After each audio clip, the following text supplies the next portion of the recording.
Imagine a drink that looks like tea, fizzes like soda, but is alive with probiotics. That's kombucha. At first glance, it might seem strange, but millions of people are swapping their colas and soft drinks for this tangy, refreshing brew. And today, I'll show you how easy it is to make your own right at home. If you're new to it, kombucha is simply fermented tea packed with probiotics for digestion and loaded with antioxidants to keep you feeling good. Now, here's what we are covering in this video. We'll brew the basic kombucha and I'll walk you through step-by-step process of brewing. How to tell when the kombucha is ready, when and how much to have, the safest way to store it, and how to brew it with herbal teas like hibiscus and green tea. To put it simply, this is how the whole process of making kombucha works. You start with just 3 ingredients: tea, sugar, and something called a SCOBY. Now, the SCOBY is a living culture of yeast and bacteria. The yeast in the SCOBY turns sugar into alcohol and gas, and then the bacteria converts that alcohol into organic acids. And that's the magic. It's what gives kombucha its tangy taste, the gentle fizz, and all the goodness that people love it for. Now, before we dive into the brewing, let me show you the one thing that makes kombucha possible. The star of the show here is SCOBY, and it does take a little time to love this thing. When I first started brewing, honestly, I didn't even want to touch it, but now it feels like it's part of the family. So, what's a SCOBY? Well, it deserves its own explanation because there is no kombucha without it. SCOBY stands for symbiotic culture of bacteria and yeast. It looks a little rubbery, little pancake-like, and yes, it's alive, but don't worry, it's not going to crawl out of your hands and run away. What it needs is for you to feed it, and in return, it transforms plain sweet tea into fizzy, tangy kombucha. A healthy SCOBY is usually cream to light brown in color, and you might notice some stringy brown bits hanging down, which is fine because that's the yeast strands. And the smell should be slightly vinegary or yeasty and never rotten or moldy. But there are also visual cues. So if you ever see fuzzy green, blue or black spots, then that's mold, and unfortunately, you will need to toss everything and start fresh. Very similar to the mold that you will see on bread. So where do you get this SCOBY? Well, you have got 3 options. From a friend who brews kombucha, SCOBYs multiply naturally, so brewers often have extras. But don't look at me, I'm not your friend yet, and I'm not going to ship this kombucha SCOBY to you. But you can get it from an online seller. And this is how I had started. It always comes with this starter liquid, which is very important. So if you're getting SCOBY from a friend, remember you should also get some leftover kombucha from their previous batch, because that's what this starter liquid is. Or if you like the scenic route, you can also grow your own from a bottle of raw, unflavored kombucha. Just leave it at room temperature, and after a couple of weeks, a SCOBY will form on the top. But personally, I would only recommend this method if you're already comfortable with kombucha brewing. Alright, so you've got your SCOBY, the engine that makes everything possible. Now it's time to talk about what you will actually be brewing it in, the tea. So you can use black or green tea, and these work the best, especially for beginners.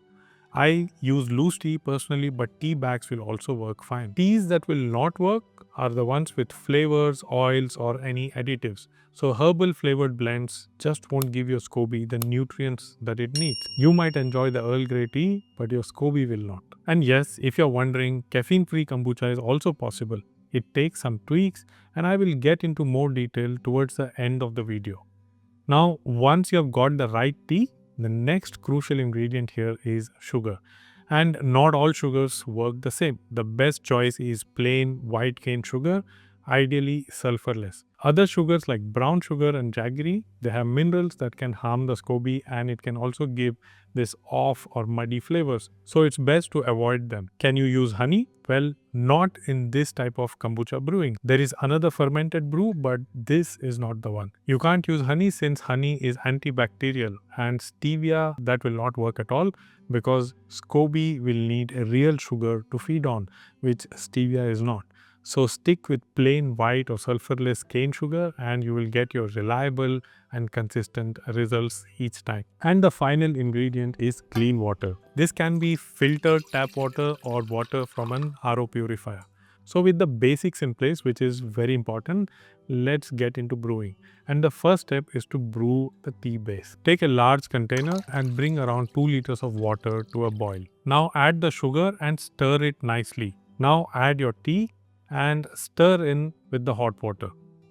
You need to turn off the stove here and let the tea steep for about 10 to 15 minutes. This creates a sweet tea that your SCOBY will feed on. And don't worry, most of the sugar won't stay in the final drink. The culture will transform it during fermentation. So different teas work differently. Depending on the tea that you're using, the time you steep for will be different. But the goal here is to get a strong, flavorful base and not very bitter tea. Also, don't add masala chai to it. The role of the tea here is not just to add flavor, it actually feeds the SCOBY. The caffeine, tannins and minerals, they give this yeast and bacteria the nutrients that they need to stay strong and active, and the tannin also protects the SCOBY from contamination. Alright, now the second step. Once your tea is brewed, strain out the leaves and then let the liquid cool down completely to room temperature. This step is very crucial. If the tea is still hot, it will damage or even kill your SCOBY. And to make the process faster, you can use a cool water bath. So the first two steps were basics, and now in the third step, we will add the SCOBY. First, you have to pour the cooled sweet tea into the glass jar. If it's the first time that this jar is going to be used for kombucha, then you have to clean it thoroughly with warm water, and it should not have any soap residues. If this is your second brew, then it's not necessary to wash it at all. This jar that I'm using is a 3-liter jar, and you can wear gloves if you have to, but the important thing here is to keep your hands clean. Add the SCOBY and around 1 cup of this starter liquid. Like I've said before, starter liquid is simply already fermented kombucha from a previous batch or from the SCOBY pack that you bought. When you add the SCOBY to this jar, it will float, sink or even tilt sideways, and all of that is normal. This SCOBY is learning to swim in a new pool. Now cover the jar with a clean cloth and secure it with a rubber band. If you have a muslin cloth, then double it up because this will allow your brew to breathe while keeping out the dust and little fruit flies. Pretty nasty things. Place it at room temperature in a spot with good airflow. But remember, you have to keep it away from direct sunlight. It must not be in complete darkness away from you under the stairs in a cellar. It needs to be visible so that you can inspect it daily. Otherwise, you will forget about it and it will turn into vinegar or even rot. Now comes the waiting game, which is to leave it to ferment for around 7 to 14 days. And when I say leave your kombucha to ferment for 7 to 14 days, you might wonder, why such a big range? Well, it really depends on a few factors. First, the temperature of the room. If it's nice and warm, say between 24 or 29 degrees Celsius, then your kombucha will ferment faster. During summers, it can even be ready in just about 5 to 7 days. But if your room is cooler, below 22 degrees, it can easily take around 2 weeks or even longer. Then it also depends on your taste preference. A shorter ferment will give you this sweeter, milder kombucha because there's still more sugar left in it. And if you let it ferment for longer, then you will get this classic kombucha, which is tangy, a little sharp. One more factor which affects the fermentation time is the strength of your SCOBY. A healthy, mature SCOBY works quickly, while a new one will take its time to really get going. And lastly, the tea and the sugar you're using. More sugar means the culture has more to process, so it can take longer. Even the type of tea will make a small difference. But here's the most important part, which you cannot gauge, and this is the only real way to know when your kombucha is ready, by tasting it. So if you're new to brewing or new to your SCOBY, then you can start checking it around the 5th day mark. Kombucha is very personal, so you will have to taste it to know that when it is ready for you. So take a clean spoon, sip a little and see how it feels to you. If it still tastes like sweet tea, then it's not ready. And if it's tangy, slightly acidic, maybe even a little fizzy, then that's your sweet spot. In kombucha, your taste buds are your best guide, so you have to learn to trust it. And when your kombucha is ready, then you have to bottle it. To do that, gently remove the SCOBY and place it into a clean jar, along with at least 1 cup of finished kombucha. So don't drink up all the kombucha and leave nothing for the poor SCOBY. This will become your starter liquid for the next batch. Next, pour the rest of your kombucha into airtight bottles and strong glass bottles with these swing top caps. They work the best because they can handle the natural fizz and the pressure that's building inside. Always remember to leave a little headspace at the top after bottling and store your kombucha in the fridge. This cold slows down the fermentation, keeps the taste balanced, and it prevents the bottle from over-carbonating. So don't forget your bottled kombucha on the tabletop because the fermentation will be very fast from here on and the bottle might even explode. And if you do have to open it, then open it in a sink because you know what it can do. And what about the SCOBY that you put in another jar? Well, you need to put fresh sweet tea with some starter liquid. It will keep growing and give you this endless supply of kombucha, which means you can have endless supply of drinks in your house party and it doesn't even cost much. So as you continue this cyclical process of making kombucha, your SCOBY will keep growing, and over time it doesn't just stay in one layer. It will actually form a thick pancake-like mass with multiple layers stacked on top of each other. And this is actually very good because it's a sign that your SCOBY is healthy and active. Now here's the exciting part. You can carefully separate those layers and use them for new experiments, which means you can flavor them with different types of tea. So I took one layer and brewed it with hibiscus tea with the same amount of sugar. The process remains the same.